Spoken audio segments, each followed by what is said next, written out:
चलो, तो कल हमने पढ़ा था जातीय मान और स्थानीय मान। ये बताओ उसमें कोई डाउट है क्या किसी को? ठीक है ना, जातीय मान और स्थानीय मान में कोई डाउट नहीं है ना? तो बताओ फिर, अगर डाउट नहीं है तो 3, 2, 5, 6.7, 8, 9। ठीक है ना? तो ये बताओ 5 का स्थानीय मान क्या होगा? 5 का स्थानीय मान क्या होगा? 50 होगा। तो इस 5 का स्थानीय मान 50, यानी कि हमने इसको ब्रेक कर लिया है ना। तो ये यहां से देखोगे, इसको 3256 अलग है और 0.789 अलग है। ठीक है ना? तो 5 का स्थानीय मान क्या हो गया? 50, और 6 का 6 होगा, और 2 का 200 होगा, है ना, और 3 का 3000 होगा।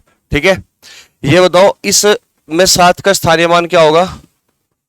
0.7 ही होगा, या फिर इसको हम ऐसा भी लिख सकते हैं 7 इंटू 1/10, है ना, यानी कि 7/10 भी बोल सकते हैं। ठीक है ना? 8 का स्थानीय मान क्या होगा? 0.08, या फिर 8/100। ठीक है ना? इस तरीके से 9 का स्थानीय मान 0.009, या फिर इसको 9/1000, 9/1000 लिखा जा सकता है। यहां तक तो कोई दिक्कत थी नहीं, है ना? ये बात क्लियर हो चुकी। ठीक है, तो जातीय मान का मतलब अंकित मान भी हो सकता है, वास्तविक मान भी हो सकता है, शुद्ध मान भी हो सकता है। ठीक है ना? या फिर जातीय मान कह सकते हैं इसको, है ना? यानी कि अंक का वो मान जो कभी ना बदले, उसको हम क्या बोलते हैं? अंकित मान, यानी कि उसका खुद का मान। तो खुद का मान क्या होगा? अंकित मान। खुद का मान क्या होगा? अंकित मान, यानी कि वास्तविक मान। ठीक है, तो ये बताओ, अगर मैं यहां लिख रहा हूं एक संख्या लिख रहा हूं मैं 456, तो 456 को हम इस तरीके से लिख सकते हैं क्या भाई? 4 गुणा 100 प्लस 5 गुणा 10 प्लस 6 गुणा 1, यानी कि 6 ही होगा। इस तरीके से लिख सकते हैं क्या? लिख सकते हैं। यानी कि ये 3 अंकों की संख्या है 456। तो 456 में 4 कहां कौन से स्थान पर है? सैकड़े के स्थान पर है, तो 100 की मल्टीप्लाई कर दी। 5 दहाई के स्थान पर है, तो हमने 10 की मल्टीप्लाई कर दी। और 6 इकाई के स्थान पर है, तो 6 में 1 की मल्टीप्लाई करोगे तो 6 ही होगा। यानी कि 3 अंकों की संख्या, अगर मैं एक संख्या लिख रहा ए बी सी, 3 अंकों की संख्या ए बी सी, तो इसको मैं क्या लिख सकता हूं? 100A प्लस 10B प्लस सी लिख सकता हूं। तो इस बात का मतलब ये हुआ कि 3 अंकों की संख्या को लिखने का तरीका क्या होगा? ये होगा, है ना? 3 अंकों की संख्या को लिखने का तरीका क्या होगा? ये होगा कि जिसमें ए क्या होगा? सैकड़े वाला स्थान होगा, है ना, और बी क्या होगा? दहाई का अंक होगा, और सी क्या होगा? इकाई का अंक हो गया, है ना? तो ए बी सी में सी इकाई का अंक है, बी दहाई का अंक है, और ए क्या है? सैकड़े का अंक है। तो 3 अंकों की संख्या को लिखने का तरीका क्या होगा? ये होगा। मान के चलिए कि एक संख्या एक्स वाई है जो 2 अंकों की है, तो इसको लिखने का तरीका क्या होगा? 10x plus Y, 10x plus Y. तो कई बार देखा भी होगा तुमने कि हमें 2 अंकों की संख्या लिखनी और हमारे पास एक अंक x है और एक y है, तो हम इस तरीके से लिखते हैं 10x प्लस वाई। क्यों लिखते हैं वो समझ में आया अब? इसलिए लिखते हैं हम, है ना? ठीक है ना? क्योंकि x दहाई का स्थान है, तो इसका मतलब दहाई का अंक है, तो 10 की मल्टीप्लाई करोगे, और y इकाई का अंक है, तो इसलिए y में 1 की मल्टीप्लाई करोगे। तो 2 अंकों की संख्या को लिखने का तरीका ये है, और 3 अंकों की संख्या को लिखने का तरीका ये है। यहां तक कोई दिक्कत तो नहीं है? ठीक है, तो आज नया टॉपिक स्टार्ट होगा। क्या नाम है इसका? सन्निकट मान। लिखिए, सन्निकट मान।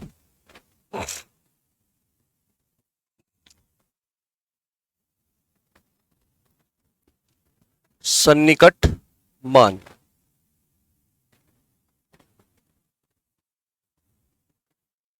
यानी कि nearest value of number. Nearest value of number.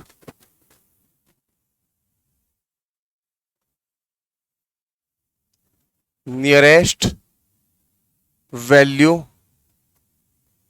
Of number, किसी भी संख्या का निकटतम मान, है ना? Nearest value of number. देखिए भाई, अगर हमें संख्याओं की गणना करनी है, संख्याओं की गणना करनी है, तो हम अनुमान के आधार पर करते हैं। जैसे कि कई बार तुमने देखा भी होगा कि हमें कोई छोटा मोटा फंक्शन अटेंड करना है या फंक्शन हमें अपने घर पे करना है, तो हम क्या करते हैं कि लोगों की संख्याओं की गणना करते हैं कि भाई कितने लोग आ सकते हैं घर में, है ना, कितने लोगों को कार्ड देना चाहिए। यानी कि अनुमान के आधार पर ही होगा कि भाई चलो 1000 आदमी होगा, जैसे कि हमने शादी करी तो शादी में 1000 आदमियों का खाना बनवा दिया, तो वो एक अनुमान ही तो है ना। जैसे कि किसी की एज देखनी हो, किसी को देखकर बोलना हो कि भाई इसकी एज कितनी होगी, तो वो भी तो एक अनुमान होगा। एग्जैक्ट तो अनुमान नहीं कर सकते ना, तो एक अनुमानित आधार पर संख्याओं की गणना करना वही क्या कहलाता है, सन्निकट मान कहलाता है। बात समझ में आई? ठीक है। तो अनुमानित मान को ही हम क्या बोल सकते हैं, हाँ लिख रहा मैं, अनुमानित मान को ही हम सन्निकट मान बोलते हैं। अनुमानित मान को, है ना, अनुमानित अनुमानित मान को ही सन्निकट मान कहा जाता है। सन्निकट मान कहा जाता है, कहा जाता है। मान के चलिए कि भाई कोई घर है और उसमें एक महीने में राशन पर कितना खर्च होगा, तो लगभग में ही हम अनुमान लगाओगे, है ना, कि 10,000 का होगा, 5,000 का होगा या 15,000 का। तो वो एक अनुमान कर लिया हमने कि भाई इतना राशन पे खर्चा होगा महीने का। क्लियर हुई बात यहाँ पे? ठीक है। तो ये अनुमान के आधार पर ही होता है और इस अनुमानित मान को ही हम क्या बोलते हैं, सन्निकट मान कहते हैं। ठीक है ना। अब हमारे एग्जाम में यहाँ से क्वेश्चन बनता है ज्यादातर हजारवा पूछ लिया, लेकिन 3 तरह के क्वेश्चन बनता है यहाँ पे। या तो दाही का सन्निकट निकालना, दाही का सन्निकट, दाही का सन्निकट मान, एक क्वेश्चन तो ये बनेगा। ठीक है। दूसरा क्वेश्चन बनेगा सैकड़े का सन्निकट मान, सैकड़े का सन्निकट मान, या फिर बनेगा तीसरा क्वेश्चन यहां से हजारवा सन्निकट मान, हजारवा सन्निकट मान। ठीक है। ज्यादातर सीटेट में जो क्वेश्चन पूछता है वो 1000वें का सन्निकट मान पूछता है। ठीक है ना। तो लेकिन यहां से कोई भी क्वेश्चन बनाया जा सकता है। दाही का सन्निकट मान भी पूछ सकता है, सैकड़े का सन्निकट मान भी पूछ सकता है और 1000वां सन्निकट मान भी पूछ सकता है। ठीक है। अब ध्यान दीजिए यहां से, अगर हमें दाही का सन्निकट मान निकालना है, दाही का सन्निकट मान, ठीक है ना, तो हम यहाँ पे जो आकलन करते हैं वो इकाई के अंक का करते हैं। किसका आकलन, किसका होगा, आकलन होगा हमारे इकाई के अंक का, इकाई अंक का, इकाई अंक का। बात समझ में आई? तो आकलन किसका होगा, इकाई अंक का। ठीक है। और अगर हम सैकड़े का करते हैं भाई, अगर हम सैकड़े का सन्निकट मान निकालना चाहते हैं तो आकलन किसका होगा, दाही के अंक का। तो यहां पे आकलन किसका होगा, आकलन होगा दाही के अंक का, दाही के अंक का। ठीक है। और अगर हम यहां पे 1000वें अंक का हजारवें अंक का सन्निकट मान निकालना चाहते हैं तो आकलन किसका होगा, सैकड़े के अंक का। तो यहां पे जो आकलन होगा वो किसका होगा, सैकड़े के अंक का, सैकड़ा अंक का। क्लियर है बात यहाँ पे? ठीक है ना। तो इस तरीके से निकालते हैं हम यहाँ पे। दाही का सन्निकट मान निकालना तो इकाई के अंक का आकलन करिए, है ना। और सैकड़े के अंक का सन्निकट मान निकालना तो हमें दाही के अंक का आकलन करना है। ठीक है ना। इसी तरीके से अगर 1000वें का निकालना है तो सैकड़े के अंक का आकलन करना है। ठीक है ना। अब यहाँ पे होगा क्या, आकलन का मतलब यहाँ पे क्या होगा कि जो इकाई का अंक होगा, जो हमारा इकाई का अंक होगा, अगर वो 1 है या फिर 2 है या फिर 3 है या फिर 4 है, या तो 1 होगा इकाई अंक, क्योंकि किसी भी नंबर को लिखने के लिए हम टोटल 10 डिजिट का प्रयोग करते हैं। तो उन 10 डिजिट में से इकाई अंक या तो 1 हो सकता है या फिर 2 हो सकता है या फिर 3 हो सकता है या फिर 4 हो सकता है। तो 1 2 3 4 ये चारों के चारों अंक 0 के ज्यादा करीब होते हैं। किसके, 0 के ज्यादा करीब होते हैं। तो इसको हम 0 बना देते हैं। क्लियर होगी बात? तो 0 के ज्यादा करीब होते हैं। ठीक है। लिख रहा मैं यहाँ पे, तो इनको हम क्या मानते हैं, जीरो के करीब, जीरो के करीब। समझ में आई बात? ठीक है, यहां पे भी सेम इसी तरीके से है कि अगर दाहिनी का अंक, अगर दाहिनी का अंक या तो 1 है या फिर 2 है या फिर 3 है या फिर 4 है, तो इनको हम जीरो बना देते हैं, क्योंकि ये जीरो के करीब होते हैं। किसके? जीरो के करीब होते हैं। किसके? जीरो के करीब, ये होते हैं जीरो के करीब। ठीक है, इसी तरीके से इधर भी कि अगर हम सैकड़े के अंक का आकलन कर रहे हैं, यहाँ पे सैकड़े का अंक का आकलन कर रहे हैं, तो यहाँ पे अगर सैकड़े का अंक हमारा या तो 1 होगा या फिर 2 होगा या फिर 3 होगा या फिर 4 होगा, और ये चारों के चारों अंक किसके करीब होंगे? ये चारों के चारों अंक किसके करीब होंगे भाई? ये चारों के चारों अंक जीरो के करीब होंगे, जीरो के करीब। तो इनको हम क्या बना देते हैं? जीरो बना देते हैं। बात समझ में आई यहां तक? ठीक है ना, कि अगर इकाई के अंक की जगह क्या है, ये इनमें से कोई भी एक अंक है तो ये जीरो के करीब होगा, तो इनको सबको हम जीरो बना देते हैं। ठीक है ना, ठीक इसी तरीके से अगर दाहिनी का अंक हमारा 1 2 3 4 में से कोई एक है तो वो जीरो के करीब होगा, तो उसको हमें जीरो बनाना है। ठीक है ना, इसी तरीके से सैकड़े का अंक अगर 1 2 3 4 है तो ये जीरो के करीब होगा, तो उसको हमें जीरो बनाना है। क्लियर होगी बात? अब आगे लिखिए, अगर 1 2 3 4 के बजाय या तो 5 हो या उससे अधिक, ये 5 या उससे अधिक हो या उससे अधिक। समझे नहीं बात को भाई? इकाई का अंक देखो, इकाई का अंक या तो 5 होगा या फिर उससे अधिक होगा, तो हम क्या करेंगे इस कंडीशन में? हम क्या करेंगे इस कंडीशन में कि जो दाहिनी वाला अंक होगा उसको 1 प्लस कर देंगे। दाहिनी वाले अंक को क्या कर देंगे? 1 प्लस कर देंगे। तो यहां लिख रहा मैं नीचे, दाहिनी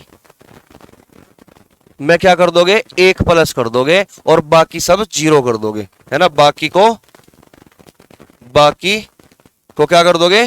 जीरो बना दोगे। समझे नहीं बात को? बाकी को क्या कर दोगे भाई? जीरो बना दोगे। शॉर्ट में लिख रहा, शॉर्ट में ही नोट्स बनाने अपने, है ना, कि अगर इकाई का अंक क्या हो? 5 हो या फिर उससे अधिक हो। उससे अधिक क्या हो सकता है? 6 हो सकता है, 7 हो सकता है, 8 हो सकता है, 9 हो सकता है। तो हम क्या करेंगे? दाहिनी वाले अंक को 1 प्लस कर देंगे और बाकी सबको जीरो कर देंगे। कोई दिक्कत तो नहीं है यहाँ तक? ठीक है ना, वही सेम कंडीशन इधर पे अप्लाई होगी कि अगर दाहिनी का अंक 5 हो या उससे ज्यादा हो, उससे अधिक हो या उससे अधिक हो, तो यहां पे हम क्या करेंगे? सैकड़े वाले अंक को 1 प्लस कर देंगे। किसको? सैकड़ा वाले अंक को क्या कर देंगे? प्लस 1 कर देंगे और बाकी क्या कर दोगे? जीरो। बाकी को क्या कर दोगे? जीरो, जीरो बना दोगे बाकी को। बात समझ में आ रही है यहां तक? ठीक है ना, वही सेम कंडीशन यहां पर होगी कि अगर 1 2 3 4 के अलावा या तो 5 होगा या फिर 5 से ज्यादा होगा, 5 से अधिक होगा, तो 1000 वाले अंक को 1000 में क्या कर दोगे? प्लस 1 कर दोगे और बाकी को क्या कर दोगे भाई? बाकी को जीरो कर दोगे। बोलो बात समझ में आ रही कि नहीं? तीनों चीज हम एक साथ पढ़ रहे हैं, यहां तक बताओ सारी बात समझ में आई कि नहीं? अब मैं एग्जांपल से समझाऊंगा इस चीज को कि ये मैंने क्या बताया तुम्हें। देखिए एग्जांपल समझिए भाई, जैसे मैं लिख रहा हूं यहां पे 2 3 4, 234 लिख दिया मैंने। ठीक है ना, तो हमें दाहिनी का सन्निकट मान चाहिए। किसका मान चाहिए? दाहिनी का सन्निकट मान, है ना। तो आकलन किसका करोगे? इकाई के अंक का। आकलन किसका करोगे? इकाई के अंक का। इकाई का अंक यहाँ पे क्या है भाई? 4। तो मैंने कहा कि अगर इकाई का अंक हमारा 1 हो, 2 हो, 3 हो या फिर 4 हो, ठीक है ना, तो वो जीरो के ज्यादा करीब होता है, तो उसको हम क्या बना देते हैं? जीरो बना देते हैं। तो इसका सन्निकट मान जो होगा वो 230 होगा। इसका सन्निकट मान क्या होगा? वो 230 होगा, यानी कि 4 को मैंने क्या कर दिया? जीरो बना दिया। कोई दिक्कत तो नहीं? ठीक है, अगर यहाँ पे लिखा होता 235, यहाँ पे क्या होता? 235 लिखा होता, ठीक है, तो हमें दाहिनी का सन्निकट मान निकालना है, तो मैं आकलन किसका करूंगा? इकाई के अंक का आकलन करूंगा। तो इकाई का अंक क्या है यहाँ पे? 5। इकाई का अंक क्या है यहाँ पे? 5। ठीक है ना, तो मैं देखता हूं कि ये तो 5 है, तो जब 5 होगा इकाई का अंक या 5 से ज्यादा होगा, तो मैंने कहा कि दाहिनी के अंक में हम प्लस 1 करेंगे और उसको बाकी को जीरो कर देंगे। ठीक है ना, तो ये क्या होगा? 240। 240, इसका मतलब 235 पूरा, ये 240 के ज्यादा करीब है, न कि 230 के। बात समझ में आ रही? ठीक है ना, यहां तक मैंने कहा कि अगर हमारा दाही का सन्निकट मान चाहिए तो हम आकलन करते हैं इकाई के अंक का, और अगर इकाई का अंक 1 2 3 4 के बजाय या तो 5 हो या 5 से ज्यादा हो तो हम दाही के अंक को 1 ज्यादा कर देते हैं, 1 प्लस कर देते हैं दाही के अंक में, और बाकी को 0 कर देंगे, है ना। ये यानी कि 5 की जगह क्या लिख देंगे 0, और 3 को हम 1, 3 में हम 1 की वृद्धि करेंगे, यानी कि 240। यहां तक बताओ समझ में आया क्या? कोई दिक्कत तो नहीं है अब किसी को? ठीक है ना। इसी तरीके से हम यहाँ पे देखेंगे कि जैसे कि ये है सैकड़े का सन्निकट मान निकालना है हमें, है ना। मैंने कोई एग्जांपल लिखा है यहाँ पे, संख्या लिख दी सैकड़े के लिए, कि जैसे कि कोई भी संख्या ले लो आप, 4 3 2 5, ये संख्या लिख दी मैंने 4325, है ना। तो मुझे निकालना है सैकड़े का सन्निकट मान। तो सैकड़े का सन्निकट मान के लिए आकलन किसका होगा भाई? दाही के अंक का। और दाही का अंक यहाँ पे हमारा कौन सा है? यहाँ पे दाही का अंक हमारा 2 है, यहाँ पे दाही का अंक हमारा 2 है। तो दाही का अंक अगर 1 है, 2 है, 3 है, 4 है तो ये 0 के ज्यादा करीब होता है, ठीक है ना। तो इसको हम 0 बना देते हैं। तो इसका मतलब इसका जो सन्निकट मान होगा ये क्या होगा? 3 के साथ कोई छेड़छाड़ नहीं होगी अब, है ना। 3, ये 0 और ये भी 0, यानी कि दाएं के राइट में जितने भी अंक बचे वे सारे क्या होंगे? 0 हो जाएंगे। बात समझ में आई? तो 4325 ये 4300 के ज्यादा करीब है। समझ रहे बात को? 4325 ये किसके करीब होगा? 4325 के ज्यादा करीब होगा। क्लियर होगी बात? तो सैकड़े का सन्निकट मान ये होगा। यहां तक कोई दिक्कत तो नहीं। लेकिन अगर यहां पर ये होता कि 43 6 5 ये होता लिखा हुआ, 4365 लिखा होता, तो अब सैकड़े का हमें निकालना है सन्निकट मान। तो हम क्या करते? तो हम बोलते कि भाई हमें सैकड़े का निकालना, तो दाही के अंक का आकलन होगा। आकलन किसका होगा? दाही के अंक का आकलन होगा। कोई दिक्कत तो नहीं। और अगर हमारा दाही का अंक 5 या 5 से ज्यादा है तो सैकड़े के अंक में 1 की वृद्धि हो जाती है और बाकी सब 0 हो जाता है। तो इसका मतलब ये क्या होगा? 4 4 0 0। तो इसका मतलब क्या होगा? 4365 का जो सन्निकट मान होगा अब वो 4400 होगा। बताओ समझ में आया या नहीं आया? कोई दिक्कत है किसी को? समझ में आ रही बात? बहुत सिंपल लैंग्वेज में बोल रहा मैं चीजें। अगर अब भी समझ में नहीं आई फिर तो मुश्किल हो जाएगा बस, है ना। आ रहा समझ में? चलो अब इसका भी ले लो एग्जाम्पल। भाई अगर मैं यहाँ पे कोई एग्जाम्पल ले रहा, यहाँ पे लिख रहा मैं एग्जाम्पल, ठीक है ना। समझिए एग्जाम्पल को, 1000 रुपये का निकालना है मुझे, है ना। कोई नंबर ले लो, जैसे कि 5 6 7 8 2, ये संख्या लिख दी मैंने 5 6 7 8 2, यानी कि 56,782। और मुझे इसका 1000 रुपये का सन्निकट मान चाहिए, है ना। तो अगर 1000 रुपये का चाहिए तो तुम्हें पता है आकलन किसका होगा? सैकड़े का। आकलन किसका होगा भाई? सैकड़े का। तो यानी कि यहाँ पे 7 का आकलन होगा। किसका आकलन होगा? 7 का आकलन होगा। और हमारा जो सैकड़े का अंक है अगर इनके बजाय किससे 5 या 5 से ज्यादा हो तो यानी कि 1000 रुपये में 1 की वृद्धि होगी, है ना। तो ये तो 5 से ज्यादा हो गया, 5 या 5 से ज्यादा हो गया, तो ये 6 किस में बदल जाएगा? 7 में। तो ये क्या होगा? 5 7 और बाकी सब क्या हो जाएगा? 0। तो यानी कि 57,000 होगा इसका सन्निकट मान। बात समझ में आ रही? अगर ये 7 4 होता या फिर 3 होता या फिर 2 होता या फिर 1 होता तो क्या होता? 56,000 हो जाता। समझ रहे बात को? तो क्या हो जाता? 56,000 हो जाता। अब बताओ पूरा क्लियर समझ में आया कि नहीं आया? सन्निकट मान ये पूरा सन्निकट मान है, इसके अलावा इसमें और कुछ नहीं पढ़ना हमें अलग से। कोई डाउट तो नहीं है? ठीक है ना। दाही का सन्निकट मान चाहिए तो किसका आकलन करोगे? इकाई के अंक का। और अगर इकाई का अंक 1 हो 2 हो 3 हो 4 हो तो 0 के करीब है उन सबको 0 बना दो और कुछ छेड़छाड़ नहीं करनी, ठीक है ना। और अगर 5 या 5 से ज्यादा है इकाई का अंक तो इसका मतलब दाही के अंक में 1 की वृद्धि करोगे और बाकी सब 0 कर दोगे। कोई दिक्कत तो नहीं। ठीक इसी तरीके से अगर सैकड़े के अंक का आकलन करना है, सॉरी सैकड़े का सन्निकट मान चाहिए तो आकलन होगा हमारा दाही के अंक का। और अगर दाही का अंक 1 हो 2 हो 3 हो 4 हो तो वो 0 के ज्यादा करीब है तो उसको सबको 0 बनाओगे बिना कुछ छेड़छाड़ करे, ठीक है। सबको 0 बना दो। और अगर वो हमारा दाही का अंक क्या होगा? 5 या 5 से ज्यादा होगा तो हमेशा क्या होगा? सैकड़े के अंक में 1 की वृद्धि होगी और बाकी सब 0। यहां तक कोई दिक्कत तो नहीं किसी को, ठीक है। इसी तरीके से हजारवे का सन्निकट मान अगर निकालना है तो आकलन होगा सैकड़े के अंक का, और अगर सैकड़े का अंक इनमें से कोई एक है तो सबको जीरो बनाना है, ठीक है। और अगर 5 या 5 से ज्यादा है तो हजारवे अंक में एक की वृद्धि करनी है, बाकी को जीरो करना है। यहां तक बताओ कोई दिक्कत तो नहीं है। सन्निकट मान क्लियर हो गया, यानी कि अब तुम्हें बिल्कुल सटीक आंसर मिलेगा, यहां से एकदम डायरेक्ट आंसर लगाओगे तुम, ठीक है। अब चलिए प्रैक्टिस करें भाई। तो जातीय मान खत्म हो गया हमारा, स्थानीय मान खत्म हो गया, और सन्निकट मान खत्म हो गया। अब इनके क्वेश्चनों की हम प्रैक्टिस करेंगे, ठीक है। चलो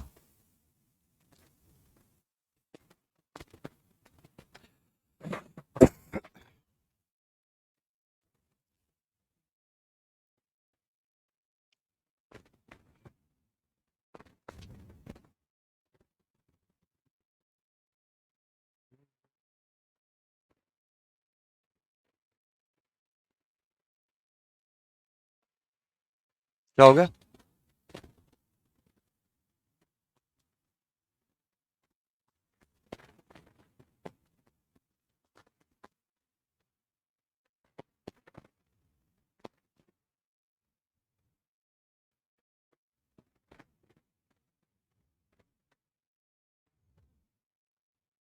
तो वास्तविक मान, अंकित मान, जातीय मान, है ना, और स्थानीय मान पर आधारित प्रश्न। तो वास्तविक मान, अंकित मान और जातीय मान, ये सब क्या है? एक ही है। इसको शुद्ध मान भी बोल सकते हैं, शुद्ध मान भी बोल सकते हैं, ठीक है ना।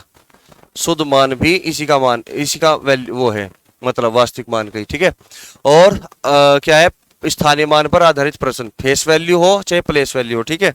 नेक्स्ट क्वेश्चन, मतलब इस पर आ जाओ अब क्वेश्चन पे। ये करना है तुम्हें, ठीक है। ये बताना है कि 1715.271 में 7 के स्थानीय मान में अंतर है, 7 के स्थानीय मान में अंतर है। तो बताइए क्या होगा 7 के स्थानीय मान में अंतर? 7 के स्थानीय मान में अंतर है,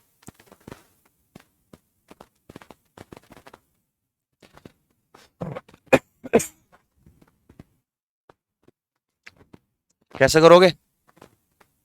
यहाँ पानी की बोतल रखी थी, कहाँ गई?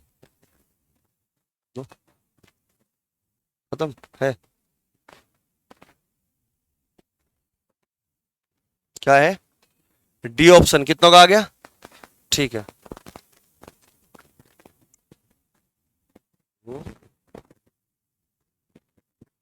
तो भाई 7 के स्थानीय मान में अंतर, देखो एक साथ तो हमारे पास ये रहा और एक साथ ये रहा, तो दोनों के स्थानीय मान निकालना।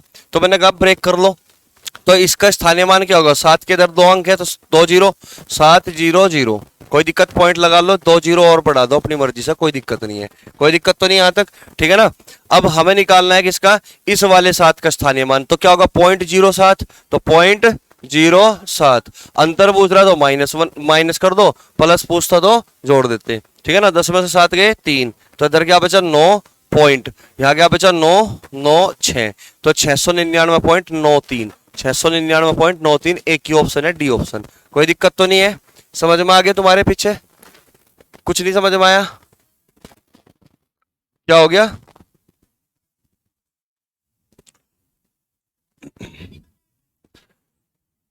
तो मैंने स्थानीय मान निकालना तो सिखा दिया ना, तो स्थानीय मान निकाल लो इसका 7 का, 700।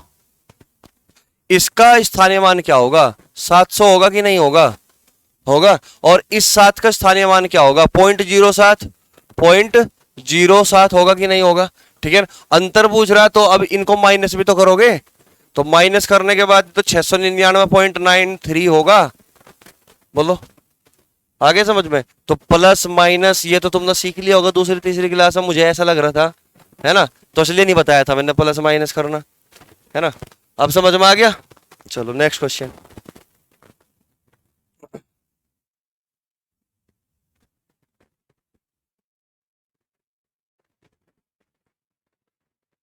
बताओ जी, ये लिखा हुआ है 29,503 में 5 के स्थानीय मान तथा 32,071 में, है ना, 7 के अंकित मान में अंतर क्या है? B option. बी ऑप्शन आगे सबका, सबका भी है, ठीक है। चलो देखते हैं 5 के स्थानीय मान। इस 5 का स्थानीय मान क्या होगा भाई? 500। तो ये तो हो गया भाई 500, ठीक है। और कह रहा कि 32,071 में 7 के अंकित मान। अब इस 7 का अंकित मान तो 7 ही होगा, जो कभी ना बदले, 7 ही होगा, ठीक है ना। क्या पूछ रहा? अंतर। तो -7 कर दो, 10 में से 7 गए 3, 9, यहाँ कितना बच गया? 400। 493 में कौन सा आंसर होगा? बी ऑप्शन, है ना आसान। तो स्थानीय मान जातीय मान में से सवाल 100% तुम्हें मिलेगा। सिंपल से क्वेश्चन हो गए, ऐसे ही हो गए सिंपल क्वेश्चन, ठीक है ना। नेक्स्ट क्वेश्चन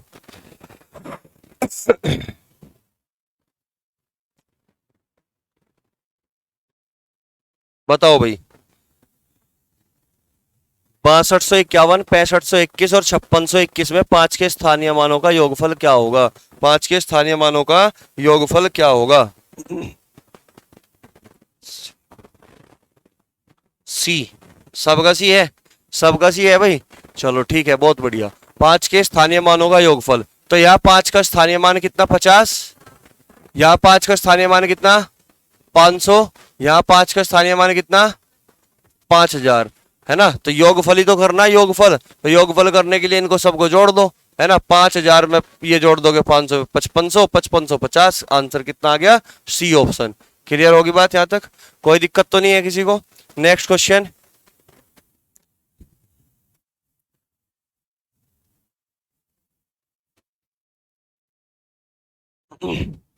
कह रहा कि 63,606 में 6 के स्थानीय मानों का योगफल क्या है? 6 के स्थानीय मानों का योगफल क्या है? बताओ जरा।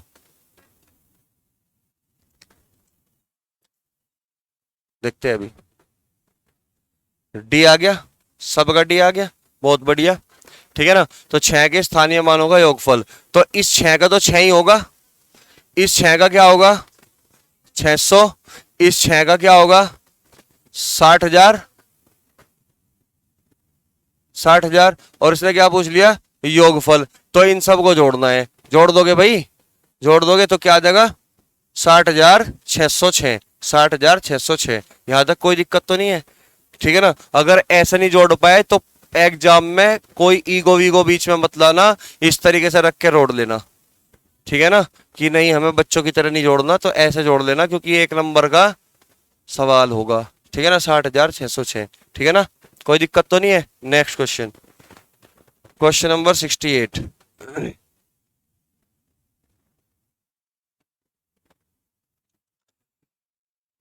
बताओ भाई, संख्या 1362.05 में 5 का स्थानीय मान है। 5 का स्थानीय मान है, संख्या 1362.05 में 5 का स्थानीय मान है। बताओ क्या होगा? क्या होगा? B C D. कौन सा?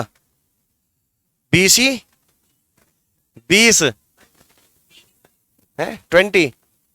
और कौन सा? डी। तुम बताओ। बी फॉर बॉल और डी। अच्छा, ए ऑप्शन वाले हाथ खड़े कर लो, पीछे तक सारे कर लो, हैं। ए ऑप्शन पे 3-4 बच्चे हो गए, और बी ऑप्शन पे, बी ऑप्शन पे भी, यानी कि सी ऑप्शन पे, सी पे भी, डी ऑप्शन पे, डी पे भी, यानी कि हर एक ऑप्शन के ग्राहक है यहाँ पे, हैं, हर एक ऑप्शन के। एक बात बताओ, ये कह रहा है कि 5 का स्थानीय मान, हमें पता है 5 का स्थानीय मान 5 यहीं पे है, तो हमें पता है 0.05 होगा, 0.05 होगा, लेकिन इस तरीके से तो दे ही नहीं रखा। तो इस बात को मैं ऐसे लिख सकूं क्या? 5/100। या फिर मैं इस बात को ऐसे भी लिख सकूं क्या? 5 गुणा 1/100। ऐसे भी लिख सकूं क्या? ऐसे भी लिख सकूं क्या? है ना। और इकाई का मतलब तो एक होता है, इकाई का मतलब तो एक होता है। 5 के साथ 1 की मल्टीप्लाई तो नहीं है, है ना। दहाई का मतलब तो 10 होता है, दहाई का मतलब तो 10 होता है। 5 के साथ 10 की मल्टीप्लाई तो नहीं है ना। और सैकड़े का मतलब तो 100 होता है, सैकड़े का मतलब तो 100 होता है। 5 के साथ 100 की मल्टीप्लाई तो नहीं है। सौवा, सौवा का मतलब होगा 1/100। सौवा का मतलब क्या होगा? 1/100। जैसे बोले ना 5वां भाग, 5वां भाग का मतलब 1/5, बोले 6वां भाग यानी कि 1/6, है ना। इसी तरीके से 100वां भाग 1/100। तो कौन सा दिख रहा है तुम्हें 5 के साथ मल्टीप्लीकेशन में 1/100? तो क्या होगा आंसर? D option. कोई दिक्कत है? समझ में आ गया? तो इस तरीके से गलती मत कर देना बिल्कुल भी, जैसे यहां पे कर रहे गलती। इकाई का मतलब क्या हो? यूनिट, यानी कि एक। दहाई का मतलब क्या हो? 10। सैकड़े का मतलब 100, यानी कि 100। सौवा का तो मतलब 1/100। समझ रहे बात को? 1/100, ठीक है ना? तो 0.05 होगा स्थानीय मान तो, लेकिन वो इस फॉर्म में दे ही नहीं रखा ऑप्शन, ठीक है ना? तो इसको मैं 5/100 लिख सकता हूं। 5 को अलग कर दिया, 1/100 को अलग कर दिया, और 1/100 का मतलब क्या होगा? 100वां। हाँ जी, 10वां का मतलब 1/10, ठीक है ना? 5वें का मतलब 1/5, चौथाई का मतलब 1/4, तिहाई का मतलब 1/3। इस तरीके से। कोई दिक्कत तो नहीं किसी को? कोई डाउट है भाई इस क्वेश्चन में किसी को? समझ में आ गए सबके? चलो क्वेश्चन नंबर,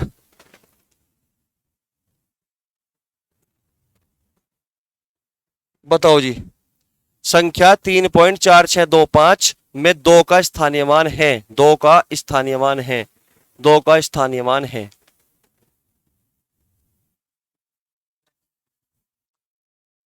सी ऑप्शन है सबका? सी ऑप्शन है आपकी बार सबका? चलो देखते हैं। बिल्कुल ठीक है, वैसे सी ऑप्शन सही है भाई। 2 का पूछ रहा तो हम क्या लिखेंगे? 0.002 ऐसे तो लिखेंगे इस 2 को, है ना? 0.002, लेकिन इस फॉर्म में ऑप्शन है ही नहीं, तो हमने क्या कर दिया इसको? 2 × 1/1000 लिख सकूं क्या मैं इसको? 2 × 1/1000, यानी कि हमें 2 का स्थानीय मान पूछ रहा है, लेकिन 2 का अंकित मान इसने लिया ही नहीं, इसने केवल प्लेस वैल्यू ली, है ना? और 1/1000 केवल एक ही ऑप्शन है, सी ऑप्शन। कोई दिक्कत तो नहीं है किसी को? कोई डाउट तो नहीं है? इस तरीके से हमें क्वेश्चन को अटेंड करना, ठीक है? चलिए भाई नेक्स्ट क्वेश्चन की ओर बढ़े। Question number 70।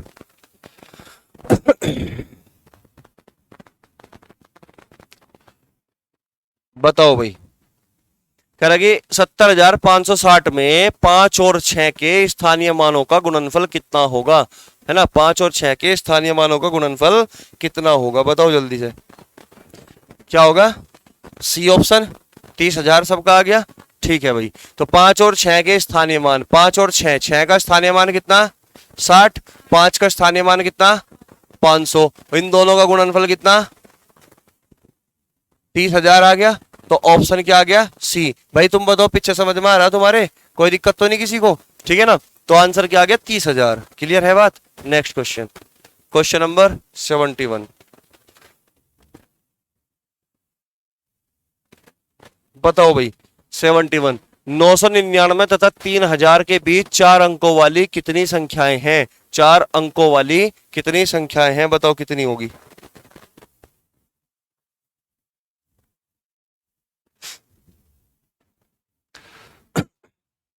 ऐसा क्वेश्चन शायद मैं करा दिया है इसी टाइप का थोड़ा थोड़ा। 999 तथा 3000 के बीच 4 अंकों वाली कितनी संख्याएं हैं? ऑप्शन ए 2001 है, बी ऑप्शन है 2000, सी ऑप्शन है 1999, डी ऑप्शन है 1998। बताओ भाई क्या होगा? ए ऑप्शन यानी कि 2001। सबका यही है क्या? सबका यही है पक्का? तो तुम एक क्वेश्चन गलत करिए इसका मतलब एग्जाम में बैठ के, है ना?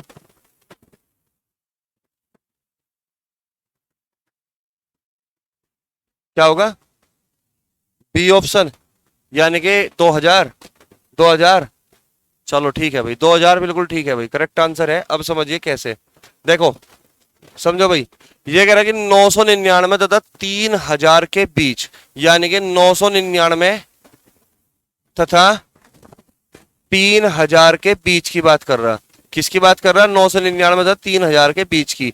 इसका मतलब ये हुआ भाई, इसका मतलब ये हुआ ना तो वो 999 को चाहता और ना वो 3000 को चाहता, यानी कि इनके बीच की बात कर रहा है। बात समझ में आ रही है यहां तक? कोई दिक्कत तो नहीं? ठीक है।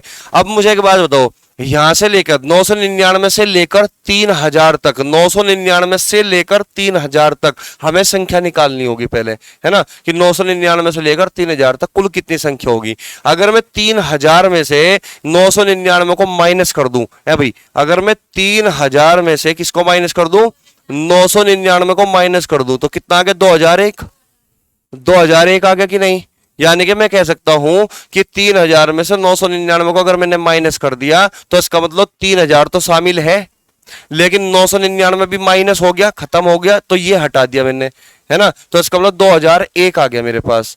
2001 आ गया मेरे पास, कोई दिक्कत तो नहीं यहाँ तक, ठीक है ना। इस 2001 टोटल संख्याएं हैं, जिन संख्याओं में 3000 तो है मौजूद लेकिन 999 नहीं है, क्योंकि 3000 में से 999 भी तो माइनस कर दिया ना मैंने साथ में, तो 999 तो निकल गया वहां से, ठीक है ना। तो 2001 संख्याओं में 3000 शामिल है अभी, लेकिन मैंने कहा कि न तो हमें 999 चाहिए और न ही हमें 3000 चाहिए, तो 999 तो निकल चुका 2001 में, है ना, लेकिन 3000 अभी भी इसमें एक शामिल है, तो 3000 को कम हटाने के लिए एक कम कर दो, तो कितना आ गया 2000। तो 2000 संख्याएं हैं टोटल, यहां पे जो संख्याएं हैं वे कितनी संख्याएं हैं, 2000 संख्या है, जो 999 और 3000 के बीच में होगी, टोटल 2000 संख्या। कोई दिक्कत तो नहीं है। ये 2001 कब था कि ये बीच की संख्या और 3000 भी शामिल था उसमें, तब 2001 था। क्लियर होगी बात। जैसे ही 3000 में से तुम 999 को माइनस कर दोगे तो ये तो हट जाएगा ना, निकल जाएगा बाहर, तो यानी कि बीच की संख्या प्लस 3000 रह जाएगा,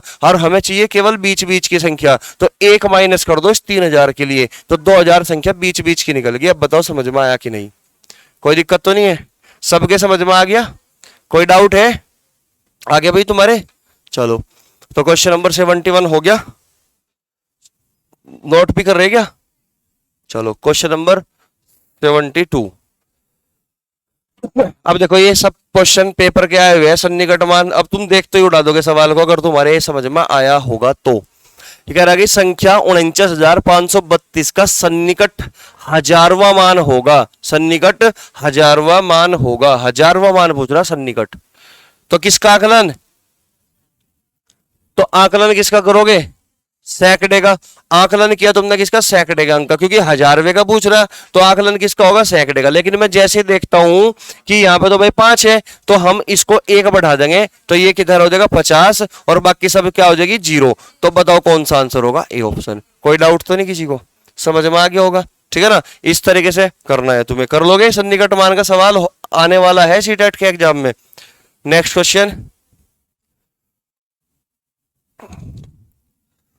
तो क्वेश्चन है भाई हमारा ये कि 496 योग 318 का निकटतम सैकड़ा मान क्या होगा। तो योग का मतलब तुम समझ ही गए होंगे, योग का मतलब है यहाँ पे प्लस, इसका मतलब पहले तो इनको जोड़ना पड़ेगा, 8 और 6 14 का 4 का हासिल 1, 2 9 और 2 11 का 1 का हासिल 1, 4 3 7 1 8, यानी कि हमें 814 का सन्निकट मान चाहिए, वो भी सैकड़े का, है ना, वो भी कौन सा, सैकड़े का, सैकड़े का। तो आकलन किसका करना होगा, दाही के अंक का। तो मैंने कहा था कि अगर दाही का अंक हमारा 1 हो, 2 हो, 3 हो या 4 हो तो वे 0 के करीब होते हैं, तो इसका मतलब सब 0 कर दो, किसी को छेड़े बिना, तो ये सब क्या होगा 0। तो आंसर क्या होगा 800, जो कि हमारा बी ऑप्शन है। अब बताओ समझ में आया या नहीं आया। तो अगर सन्निकट मान से क्वेश्चन आया तो करिए आओगे, ठीक है ना, चाहे तो वो दाही का पूछेगा या फिर वो सैकड़े का पूछेगा या फिर हजारवे का पूछेगा, तो कर लोगे आराम से, ठीक है ना। चलो मुझे बताओ, अगर मैं लिखता हूं 43,532, इसका सन्निकट, ये तो मैंने शायद हो गया 56,712 ये लिख दिया मैंने, और मुझे इसका हजारवा सन्निकट मान चाहिए, तो बताओ क्या होगा 56,712, तो क्या होगा 57,000। देखते ही बता दोगे कि भाई सैकड़े का करना है, 5 से ज्यादा है तो ये क्या होगा 0, और ये 1 बढ़ जाएगा तो क्या हो जाएगा 57,000। कोई दिक्कत तो नहीं, ठीक है। अगर मैं लिखता हूं 26,413 और मुझे निकालना है इसका हजारवे मान का सन्निकट मान, तो क्या होगा, क्या होगा 26,000 ही होगा, क्योंकि सैकड़े का करोगे ना आकलन, तो ये 4 है 0 के करीब होगा, तो 26,000 ही बचेगा कि नहीं बचेगा, बोलो यहां तक कोई दिक्कत है क्या। तो सन्निकट मान में कोई डाउट तो नहीं अब किसी को, क्लियर है, हो जाएगा सबसे। चलो फिर, तो अगला जो टॉपिक है वो है डिविजिबिलिटी रूल, विभाज्यता का नियम। तो ये तो खत्म हो गया भाई तुम्हारा, है ना, वर्गीकरण खत्म हो गया तुम्हारा, जातीय मान स्थानीय मान खत्म हो गया और सन्निकट मान खत्म हो गया। और क्या कराया था मैंने अब तक,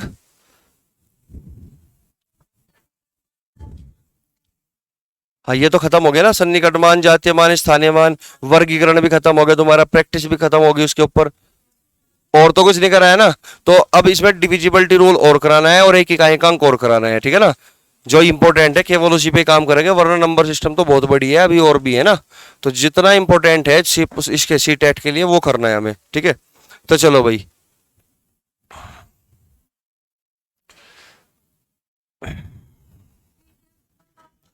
हाँ मैं उसमें जब ग्रुप में ऐड हो जाऊंगा।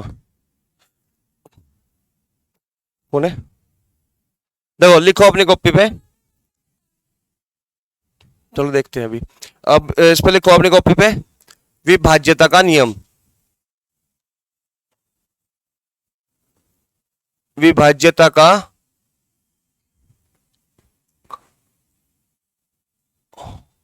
नियम यानी कि डिविजिबिलिटी रूल। क्या होगा इसको? Divisibility rule.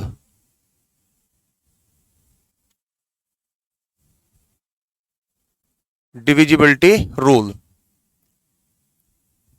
तो इसमें हमें सब कुछ जानना है कि कब कौन सी संख्या किस संख्या से कटेगी। डिविजिबिलिटी रूल, ठीक है ना? तो सबसे पहले अपनी कॉपी पे लिखिए एक का नियम। एक का नियम, हाँ जी, पहला रूल है एक का नियम, यानी कि एक का जो रूल होगा वो क्या होगा। तो पहले मुझे बताओ, ये जो नंबर एक है, इस एक को किसी और नंबर से डिवाइड किया जा सकता है कि नहीं? तो इसका मतलब एक जो होगा वो एक के अलावा किसी और नंबर से कंप्लीटली डिविजिबल नहीं हो सकता। समझ में आ रही बात? तो एक को केवल एक से ही भाग दिया जा सकता है। क्लियर है बात? इसके अलावा ये किसी और नंबर से पूर्णतः विभाजित नहीं होता। बात समझ में आई? ठीक है, लेकिन एक का नियम पढ़ना है हमें। तो एक जो होगा वो दुनिया में जितने भी नंबर मौजूद है उन सब के अंदर होता है। तो इसका मतलब क्या होगा? एक दुनिया में जितनी भी संख्याएं हैं उन सभी संख्याओं को पूर्णतः विभाजित कर सकता है। तो इसका मतलब हुआ कि एक हमारा क्या होगा? यूनिवर्सल फैक्टर होगा। एक जो होगा यूनिवर्सल फैक्टर होगा, सार्वभौमिक गुणनखंड होगा, यानी कि सभी संख्याओं को पूर्णतः विभाजित कर सकता है एक। ठीक है ना? तो ये लिख लीजिएगा कि एक और कुछ नहीं है, एक क्या है हमारा? यूनिवर्सल फैक्टर है, सार्वभौमिक गुणनखंड है। तो एक यूनिवर्सल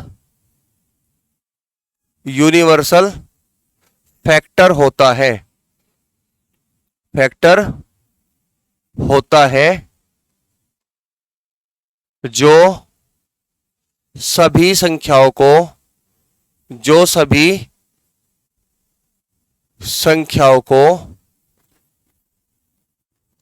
पूर्णतः विभाजित करता है, कंप्लीटली डिविजिबल करता है। सभी संख्याओं को पूर्णतः विभाजित करता है। समझे बात को? तो एक का नियम में क्या है? बस एक जो है दुनिया की सभी संख्याओं को विभाजित कर सकता है। इसका मतलब ये सबका फैक्टर होता है, सबका गुणनखंड होता है, यानी कि सबका गुणनखंड है तो यूनिवर्सल फैक्टर है। ठीक है, तो अब लिखिएगा अपनी कॉपी पे हेडिंग 2, 4, 8, 16 को छोड़ दो, 2, 4, 8 है ना? 2, 4, 8, बस इतना बहुत है। 2, 4, 8 का डिविजिबिलिटी रूल, का विभाज्यता का नियम।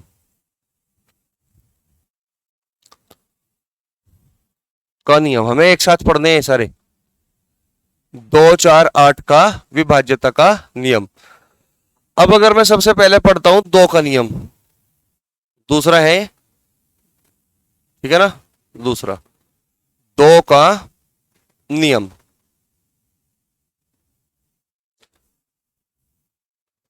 दो का नियम कि भाई कोई भी संख्या 2 से कंप्लीटली डिविजिबल कब होती है ना? कोई भी संख्या 2 से पूर्णतः विभाजित कब होती है? ठीक है ना? अब ध्यान से समझिए भाई, मुझे ये बताओ, क्या मैं इस 2 को इस ऐसे लिख सकता हूं 2 की पावर 1? इस 2 को मैं ऐसे लिख सकता हूं 2 की पावर 1, 2 ही है। तो ये एक क्या है? इस एक का मतलब क्या है? एक का मतलब है यूनिट डिजिट। एक का मतलब यहां क्या है? Unit digit. यूनिट डिजिट यानी कि इकाई का अंक, यानी कि इकाई का अंक, इकाई अंक। ये क्या है? इकाई अंक। बात समझ में आ रही? ये क्या है? इकाई अंक। ठीक है ना? 2 को मैंने लिखा 2 की पावर 1 की फॉर्म में, है ना? और ये जो पावर है, जो घात है, इसको मैं 100 कर रहा है किससे, यूनिट डिजिट से, है ना। और यूनिट डिजिट का मतलब क्या है, इकाई अंक। यानी कि मैं ये कह सकता हूं कि दुनिया की कोई भी संख्या ले लो तुम, अगर उस संख्या का इकाई अंक, अगर उस संख्या का इकाई अंक किससे कट जाए, पूरा पूरा 2 से कंप्लीटली डिवाइड हो जाए, तो वो पूरी पूरी संख्या 2 से पूरी पूरी विभाजित होगी। बात समझ में आई? लिखवाऊं इस बात को कि नहीं? बोलो, या बोल के काम चल जाएगा? बोलो, जल्दी बताओ, फिर मैं उस हिसाब से करूंगा। लो मैं शॉर्ट में लिख रहा, यदि किसी संख्या का, किसी भी संख्या का, यदि किसी भी संख्या का इकाई अंक 2 से पूर्णतः विभाजित होता है, 2 से पूर्णतः विभाजित होता है, 2 से पूर्णतः विभाजित होता है तो वह संख्या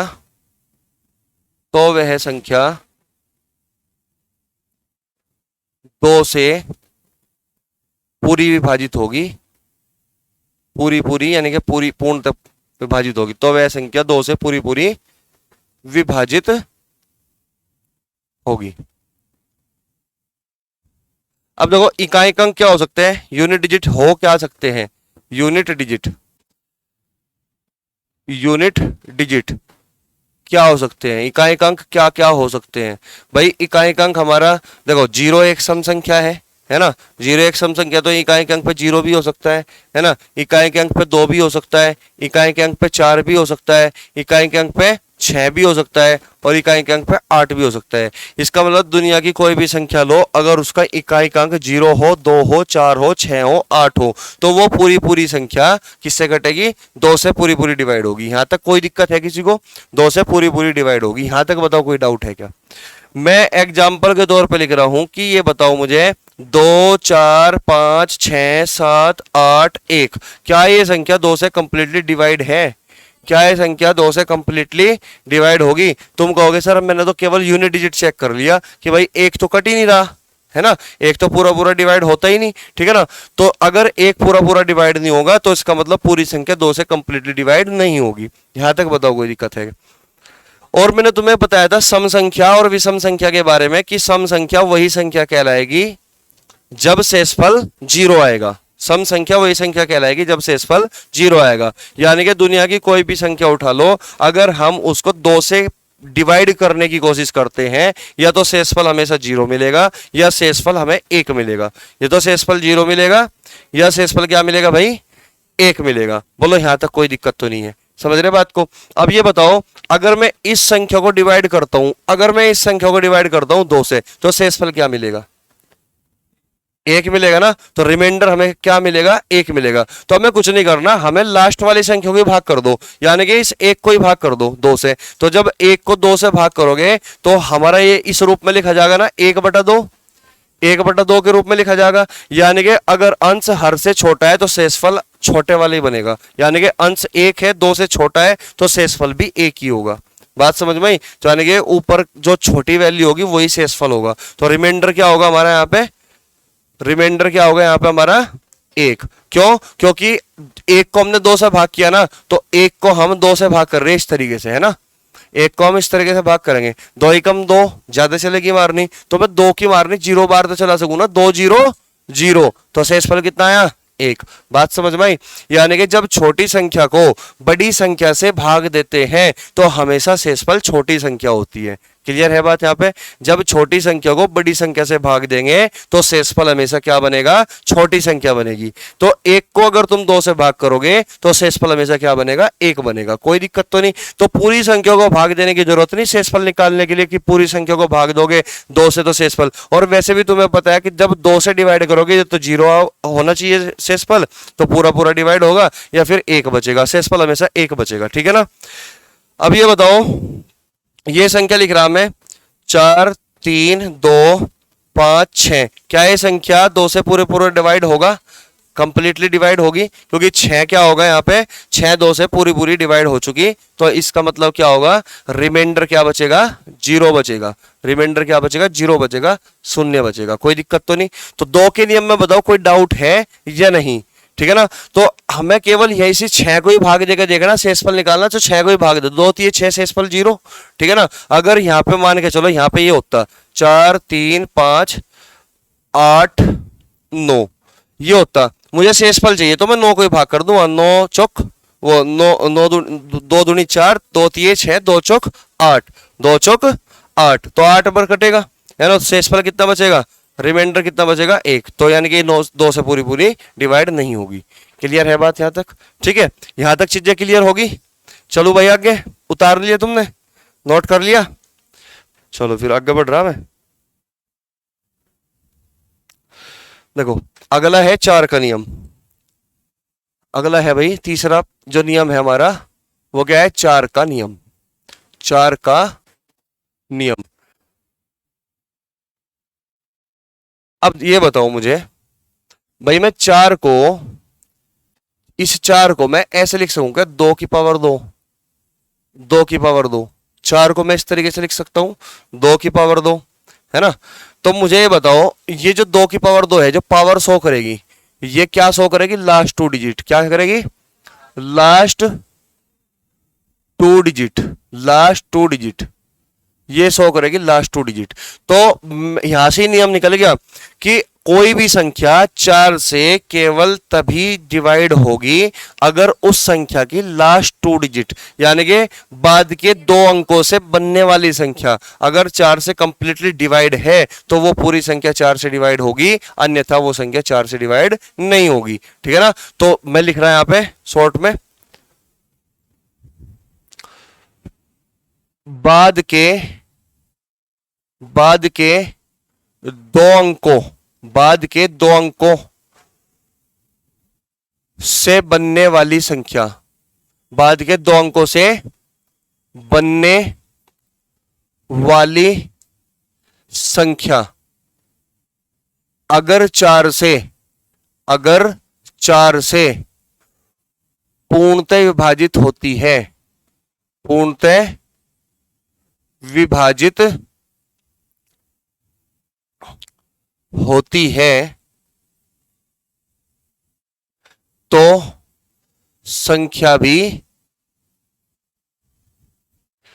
4 से पूरी पूरी विभाजित होगी, पूरी पूरी विभाजित होगी।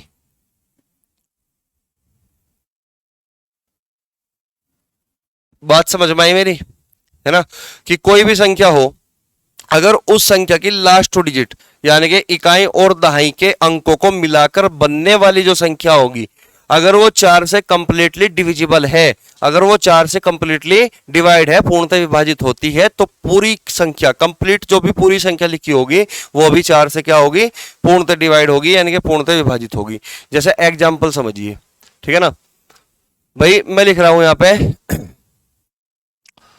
95 56 27 8, ये संख्या लिखी मैंने। तो मुझे ये बताओ, क्या ये संख्या 4 से कंप्लीटली डिविजिबल है, क्या ये संख्या 4 से कंप्लीटली डिविजिबल है। तो तुम्हें पूरी संख्या को डिवाइड करके नहीं चेक करना, तुम्हें क्या करना है, लास्ट 2 डिजिट, लास्ट 2 डिजिट। तो लास्ट के 2 अंकों से बनने वाली संख्या, ये लिख रहा ना, बाद के 2 अंकों से बनने वाली संख्या क्या है, 78 है ना। अगर 4 से पूर्णतः विभाजित होती है तो संख्या भी 4 से पूरी पूरी विभाजित होगी। अब ये 78 4 से पूरा पूरा डिवाइड हो रहा है क्या, नहीं हो रहा है। तो इसका मतलब क्या होगा, ये पूरी संख्या 4 से कंप्लीटली डिविजिबल नहीं है। बात समझ में आ रही कि नहीं। तो अब मैं तुमसे पूछता हूं कि भाई बताओ, इसको 4 से डिवाइड करके शेषफल क्या बचेगा, रिमाइंडर क्या बचेगा।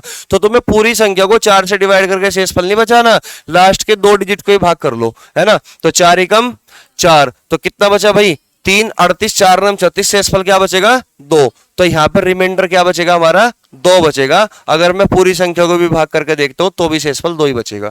बात बताओ समझ में आई कि नहीं, कोई दिक्कत तो नहीं है। ठीक है ना। तो लास्ट 2 डिजिट लिख रहा है ना, 2 4 का मतलब 2 की पावर 2। देखो शॉर्ट में लिख रहा मैं 4 बराबर 2 की पावर 2, ताकि चीजें क्लियर हो जाए और याद रहे लंबे समय तक कि 4 का मतलब है 2 की पावर 2, यानी कि लास्ट 2 डिजिट है ना, यानी कि बाद के 2 अंकों से बनने वाली संख्या अगर 4 से कंप्लीटली डिविजिबल है तो संख्या 4 से पूरी पूरी डिवाइड होगी, अन्यथा नहीं। ठीक है ना। एग्जाम्पल लिखो, जैसे कि मैंने लिख दिया यहाँ पे 38,612। अब बताओ ये संख्या 4 से कटेगी कि नहीं कटेगी, क्योंकि तुमने क्या देख लिया यहाँ पे कि जो 12 दिखाई दे रहा है, ये 12 तो 4 से कट रहा है पूरा पूरा। अगर 4 से पूरा पूरा कट रहा है तो इसका मतलब रिमाइंडर क्या आया, 0। रिमाइंडर क्या आया हमारा, 0। तो 4 का नियम समझ में आया या नहीं आया, कोई दिक्कत तो नहीं किसी को, समझ में आ रही चीजें। ठीक है ना। चलो भाई आगे, अगर नोट कर लिया हो तो चलो फिर आगे बढ़ो। 8 का नियम, ये चौथा नियम है हमारा, 8 का नियम। 8 का नियम,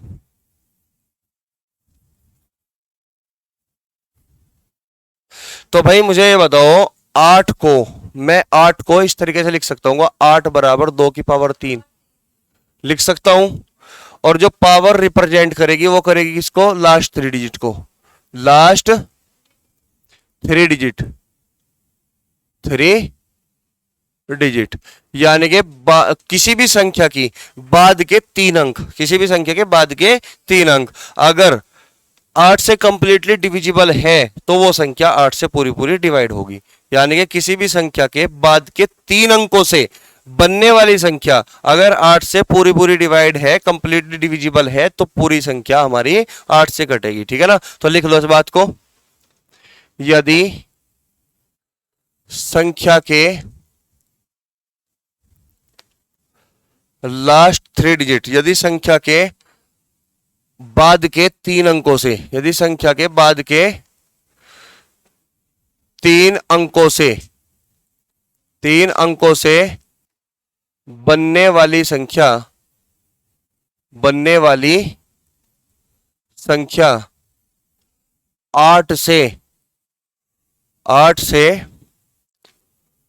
पूर्णतः विभाजित होती है, 8 से पूर्णतः विभाजित होती है, तो वह संख्या, तो वह संख्या भी 8 से कंप्लीटली डिविजिबल होगी, 8 से पूर्णतः विभाजित होगी। बात समझ में आई, पूर्णतः विभाजित होगी। ठीक है। एग्जाम्पल को समझ लो भाई, जैसा कि लिख दिया मैंने 4 3 2 5 6 7 8, ये कोई एग्जाम्पल लिख दिया मैंने, और मैंने बोल दिया कि क्या ये संख्या 8 से कंप्लीटली डिविजिबल है, तो तुम्हें और कुछ नहीं करना, बाद की 3 डिजिट पे फोकस करना है, बाद की 3 डिजिट पे। अब ये बताओ, ये 678 है, बाद के 3 अंकों से बनने वाली संख्या क्या होगी, 678। क्या ये 8 से पूरा पूरा डिवाइड है, आप कहोगे 8 8 64, ये 38 बच गया, 38 तो नहीं कटेगा ना, है ना। तो इसका मतलब क्या होगा, ये क्या होगा, ये हमारी 8 से पूर्णतः विभाजित नहीं है। अगर पूर्णतः विभाजित नहीं है तो मुझे बताओ रिमाइंडर क्या बचेगा, रिमाइंडर क्या बचेगा, बोलो, 6 बचेगा ना भाई।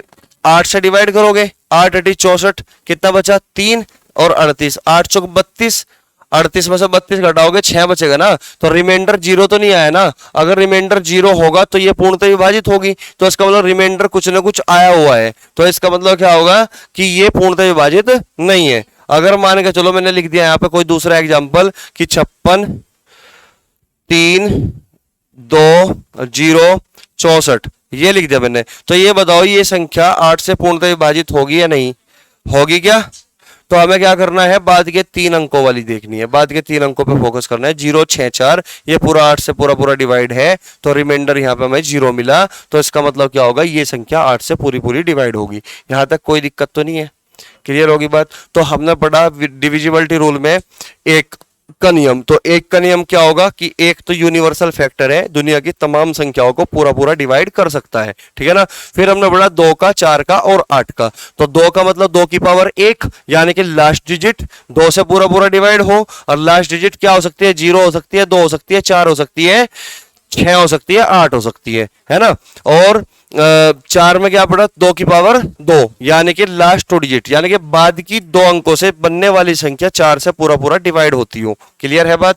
तो 8 के नियम में क्या पड़ा कि 2 की पावर 3, यानी कि बाद के 3 अंकों से बनने वाली संख्या अगर 8 से पूरा पूरा डिवाइड है तो इसका मतलब वो पूरी संख्या 8 से डिवाइड होगी, अन्यथा नहीं। यहां तक कोई दिक्कत तो नहीं किसी को, समझ में आया क्लियर एकदम से, ठीक है। तो डिविजिबिलिटी रूल होने के बाद हम इसमें थोड़े मतलब प्रैक्टिस के बाद फिर क्या करेंगे, इकाई का अंक यानी कि यूनिट डिजिट, और फिर एक दो छोटा मोटा टॉपिक, फिर उसके बाद ये चैप्टर खत्म हो जाएगा, जो मतलब लेवल इसका सीटेट के लेवल के हिसाब से। और उसके बाद फिर हम पढ़ेंगे फ्रैक्शन में भी ज्यादा नहीं है अब तो, मतलब इसमें सबसे ज्यादा टाइम लगना था, फिर तो आगे धीरे धीरे टाइम कम लगेगा, ठीक है। चलिए।